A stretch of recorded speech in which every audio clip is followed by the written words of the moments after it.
E aí, pessoal, tudo bem com vocês? Vamos aproveitar que eu já comecei o dia todo errado, perdendo a hora para uma aula que tinha com a Lady hoje na rua. E já que já estragamos tudo, vamos falar sobre ah, como a empresa faz dinheiro com o jogo. A gente vai falar sobre jogadores peixe e jogadores baleia.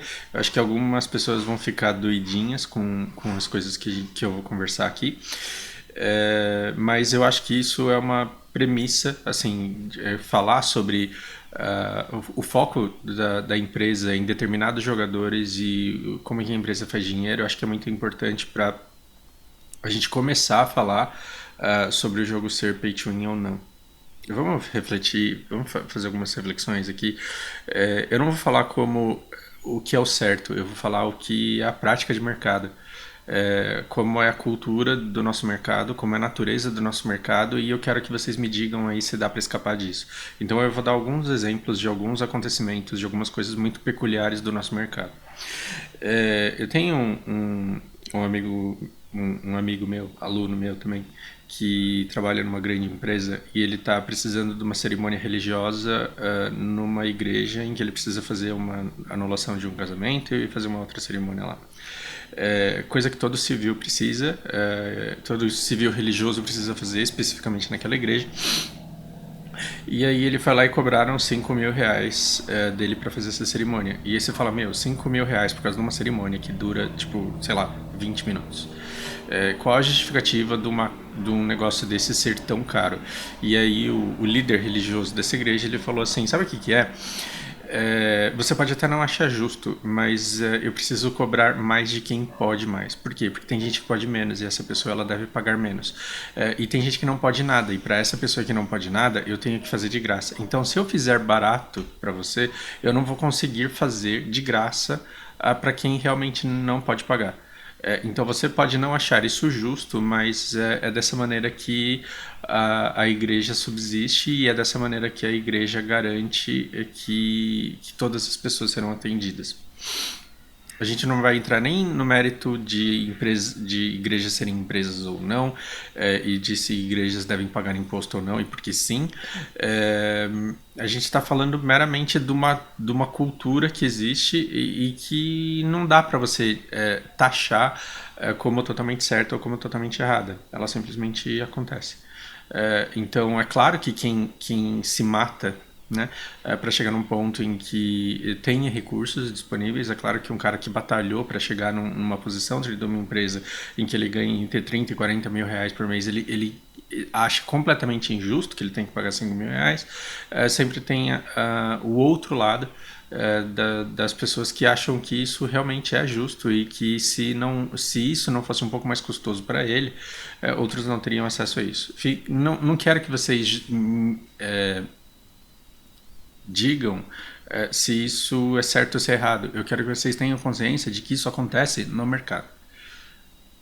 Entende? E que é muito difícil você pegar um padre desse e falar, não, você vai ter que cobrar tipo, o mesmo preço de todo mundo da mesma forma.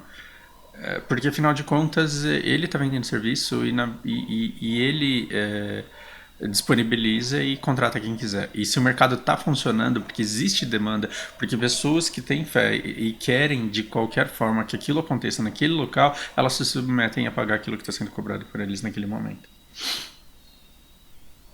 Bem, isso é um caso extremo. Agora vamos pensar.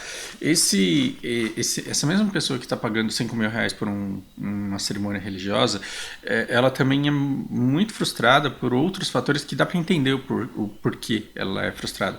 Um cara que custa 40 mil reais para a empresa e que vê tipo, um terço desse valor indo direto para o governo sem que ele nem veja a cor desse dinheiro, fica muito frustrado porque, teoricamente, esse dinheiro estaria indo para o governo para que o governo pudesse dar a ele educação para os seus filhos e saúde em caso de sua necessidade.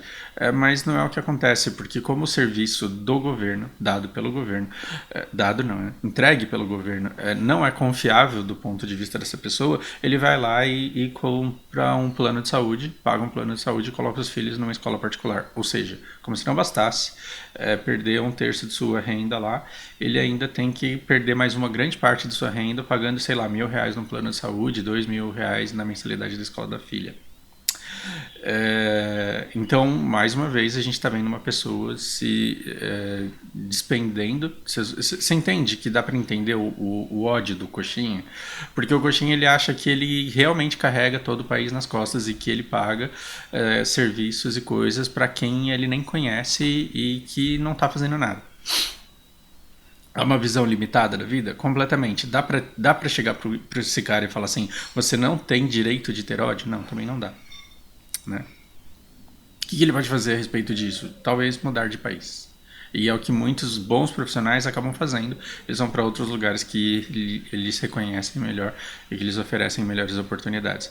E aí tem quem não tem emprego, não tem condições, e esse cara ele vai no hospital público, usa escola pública e vai na igreja e tem a cerimônia gratuita porque ele não tem como pagar, e ele reclama do serviço de tudo. Ele fala que o serviço da cerimônia não foi tão bem, não foi profissional, que a educação é ruim e que a fila da espera no posto de saúde é muito longa, e ele tem direito de reclamar? Até tem nos moldes de como a sociedade é formada. Só que eu acho que a academia, hoje na escola, a gente aprende mais como reclamar dos nossos direitos do que se preocupar com a geração de riqueza. Então a pessoa ela fica mais preocupada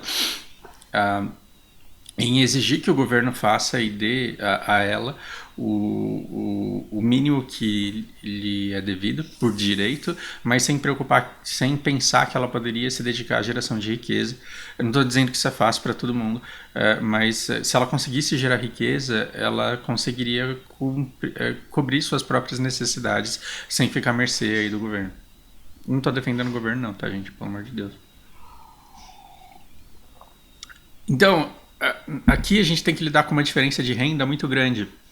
E as empresas elas têm que se adaptar a isso, porque tem gente que pode muito pouco e tem gente que pode muito. Isso é uma questão social e que não vai mudar e que não é fácil de mudar. É que aqui a discrepância entre o que tem muito e o que tem pouco é muito grande comparado com outros lugares do mundo.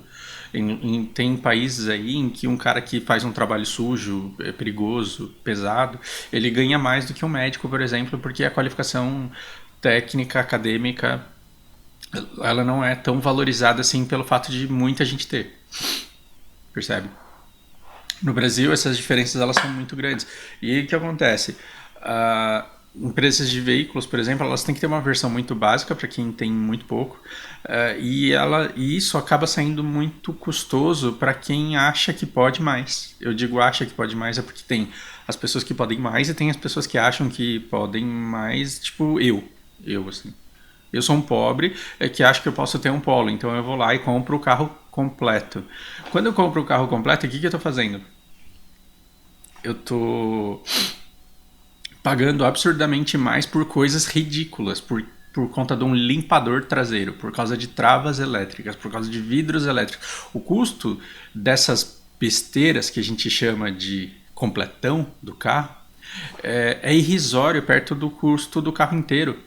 Porra, o cara já fez um carro, você tem noção? A montadora ela fez um carro. Como que o limpador traseiro, junto com mais uma meia dúzia de coisa imbecil, pode fazer o carro custar quase o dobro do preço dele? É a exploração do mercado que a gente tem e é dessa maneira que a gente funciona. A gente está falando que é certo? Não. Mas assim, nosso mercado tem determinadas características que se você não entender, você vai perder dinheiro pra caramba. Você tem que entender que quando você compra um carro completo, você não está comprando o carro porque ele é bom, você está comprando o carro porque você vai ter uma mount, você vai ter uma skin que vai fazer com que as pessoas te admirem quando você sai na rua. A nossa sociedade, ela dá muito espaço para esse tipo de besteira. E é muito reconhecido, e não adianta dizer que você não é influenciável por isso, porque você pode dizer que você não é retardado de comprar um carro completão até o momento que você não tem condições de comprar, porque o dia que você tiver dinheiro para pagar suas contas, para não se preocupar com a sua subsistência e tiver ainda dinheiro sobrando para comprar um carro todo equipado, provavelmente você comprará. Claro, salvo características pessoais suas, dentro da sociedade a gente vai ter muita gente, uma imensa maioria que logo que tem condições de comprar um carro mais caro vai lá e compra, ok? No supermercado tem isso, tem. No supermercado, na padaria, você tem os loss leaders. O que é isso? São produtos que são feitos para dar prejuízo. São produtos que são feitos para dar prejuízo. Às vezes o cara faz o pãozinho lá e ele vende um pãozinho por menos do que ele custa. E ele perde dinheiro com isso. Um exemplo, Habib, você acha que dá pra fazer dá para sustentar uma estrutura do tamanho do Habib's com o número de funcionários que tem lá e fazer uma esfirra daquele tamanho com aquele peso e vender por R$ 1. Você acha que aquilo dá lucro para os caras? Você acha que os caras vivem daquilo? Não, eles não vivem daquilo. E se você vai lá e compra uma esfirra de R$ 1 da promoção do dia, você está dando prejuízo para os caras. E os caras estão se importando que você foi lá e deu prejuízo para eles? Não, porque eles estão tendo lucro de outras pessoas que vão lá e não querem só. A criança, ela não quer só aquela esfirra de R$ 1 do dia, ela quer também um doce, ela quer um suco, e aí o suco ele tem uma margem de lucro absurda, e aí nesse momento é que o restaurante ganha dinheiro. Entende? Você tem esse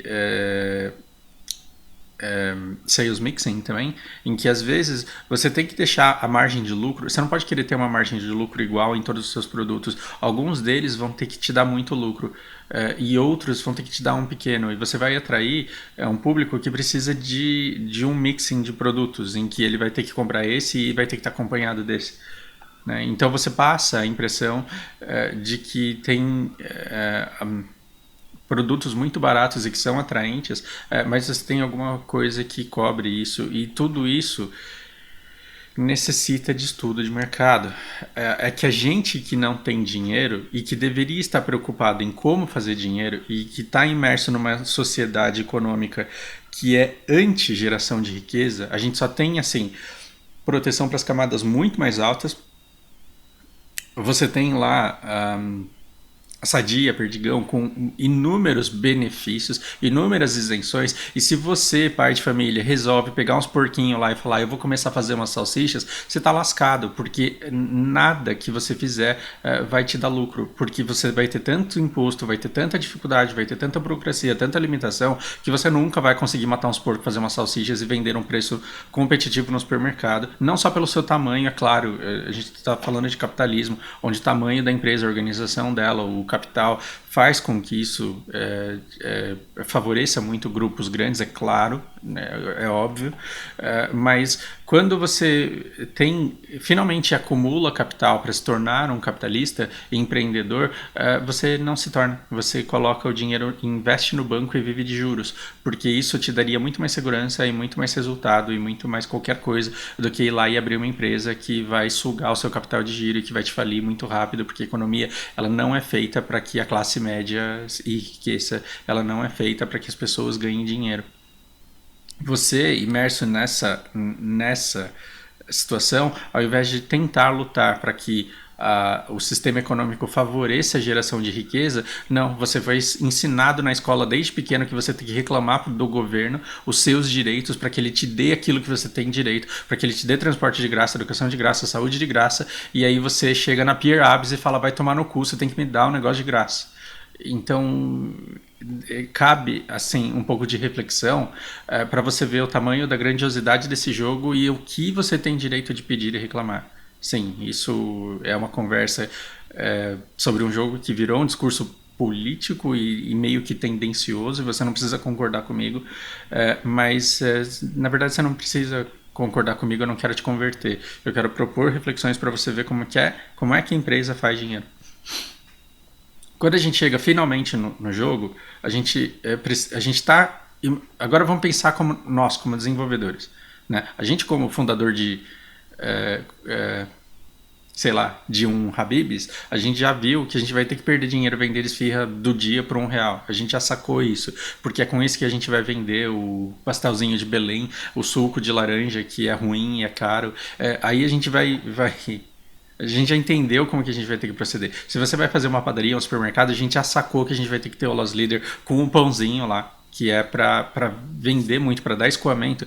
E assim, tem gente que só tem dinheiro para comprar para um francês, mas o dia que ela tem dinheiro para comprar um rocambole de brigadeiro, ela tem que estar no seu supermercado ou na sua padaria, ela tem que ter criado o hábito de ir lá todos os dias. E aí o efeito do Loss Leader, ele faz sentido. Percebe? Se você tem um cara que criou o hábito de ir lá vender aquilo que você vende mais barato todos os dias, ele compra só aquilo, no dia que ele finalmente tiver dinheiro para gastar um pouco mais e se dar ao luxo de comprar alguma coisa melhor, pelo menos ele vai estar no seu estabelecimento e ele vai consumir lá, e é isso que você quer com o Loss Leader. Sacou? Entendeu? Agora nós, como desenvolvedores de MMO, o que a gente precisa? A gente precisa manter o cara jogando o nosso jogo. A gente precisa que o cara goste muito do nosso jogo. Por quê? Porque o dia que ele quiser se dar ao luxo de gastar com entretenimento, aí ele vai apertar F3 e ele vai entrar na loja e aí ele vai gastar alguma coisa lá. O mais importante pra gente é a retenção de jogadores.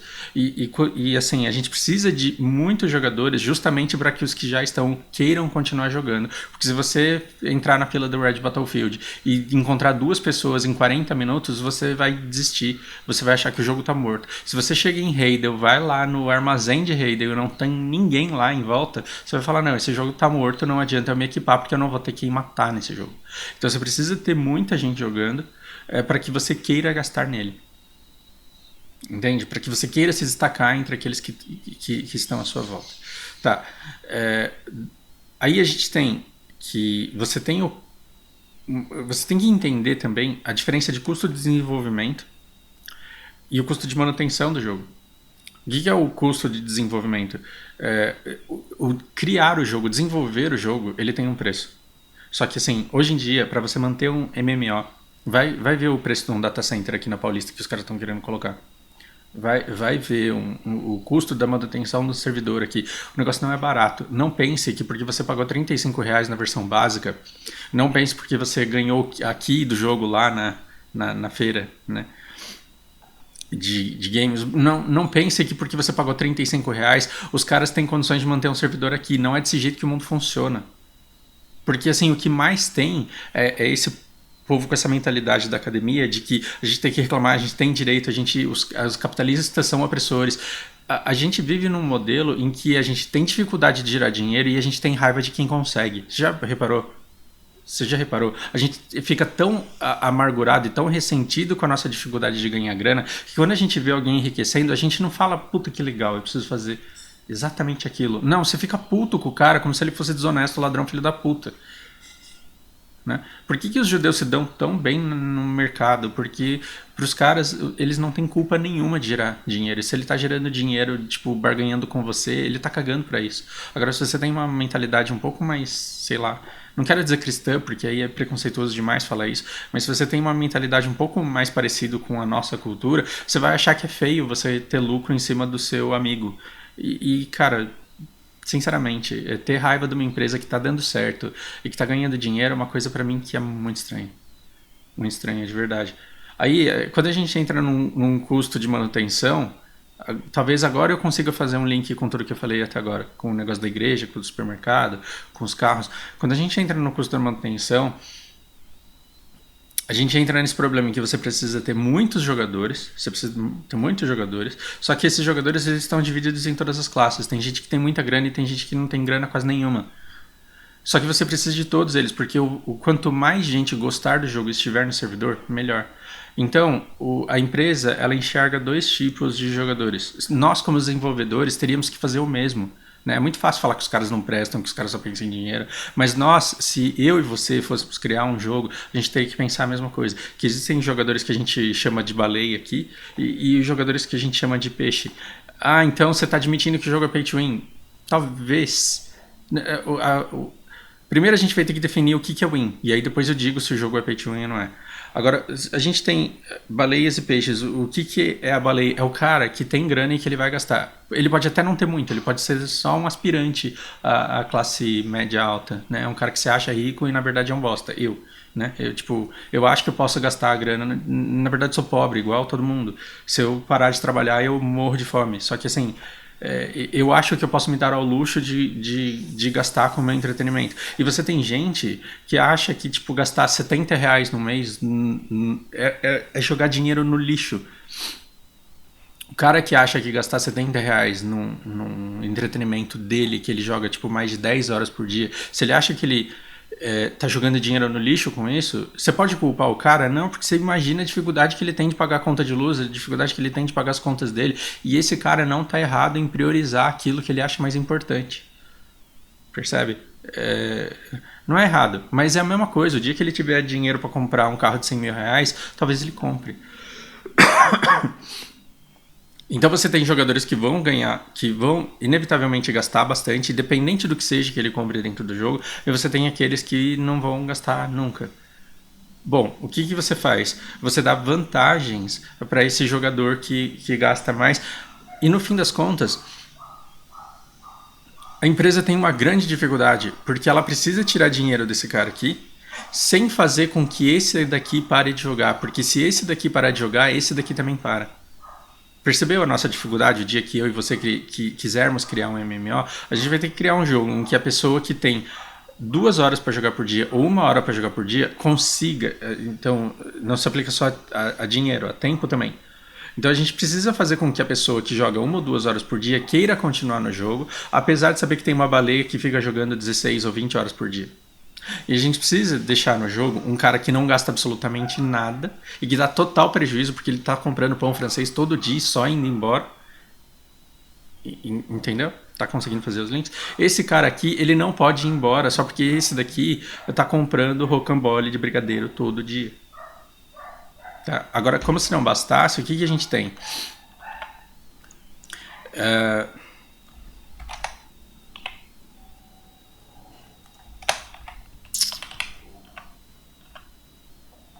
O que eu tô fazendo aqui? Eu já esqueci. É isso. Não? Então é isso.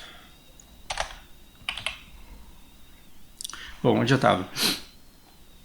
Como se não bastasse, vamos pensar nos exemplos que a gente tem até agora. A gente tem no nosso servidor, você pode até ficar ofendido com o que eu vou dizer agora, mas a gente tem no nosso servidor o cara que vai na padaria, ele compra um pão francês, ele dá prejuízo pro cara que tá lá, sustentando a padaria, porque a manutenção de uma padaria não é barata. Se você pensar em energia, em número de funcionários, em toda a estrutura que você tem lá, o cara precisa vender muito para pagar aquela estrutura. E aí é justamente o cara que vai comprar um pão que fica reclamando de tudo, e ele tem raiva de que tem gente indo lá e comprando bolos confeitados, e ele ainda fala: ah, que bosta, essa padaria faz essas coisas aqui só para ganhar dinheiro. Pô, é lógico.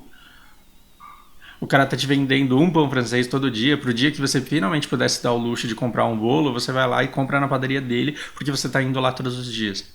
O jogo ele tá fazendo exatamente isso. Ele precisa subsistir de alguma forma, e ele coloca na loja um monte de coisas, e tudo que eles lançam na loja eles têm que pensar se eles vão afastar esse público aqui, porque eles estão dando muito, muito benefício para quem está aqui. E se você pensar com mentalidade de desenvolvedor, você vai olhar para Perabs e vai ver que os caras são foda, porque os caras conseguem arrancar muito dinheiro de muita gente que gastou horrores nesse jogo, e ainda assim esse cara não necessariamente se torna melhor do que esse. Percebe? Então eu acho que esse daqui é o começo da nossa história do Pay to Win, porque quando você gasta dinheiro nesse jogo, você vai ficar mais bonito, você vai ter mais opções, você vai ficar mais... o jogo vai ficar mais divertido, você vai poder explorar mais coisas, mas não necessariamente você vai inviabilizar a trajetória desse cara que vai demorar mais de chegar lá, excluindo pets, tá, gente? Não necessariamente você vai inviabilizar a trajetória desse cara aqui. E esse cara aqui, por ter mais foco, por ter melhor gerenciamento de tempo e de recursos, e por ter mais dedo na hora do PVP, ele pode te arrebentar. Você pode ter um peixinho matando, como que é? Lamentavelmente, as baleias do servidor.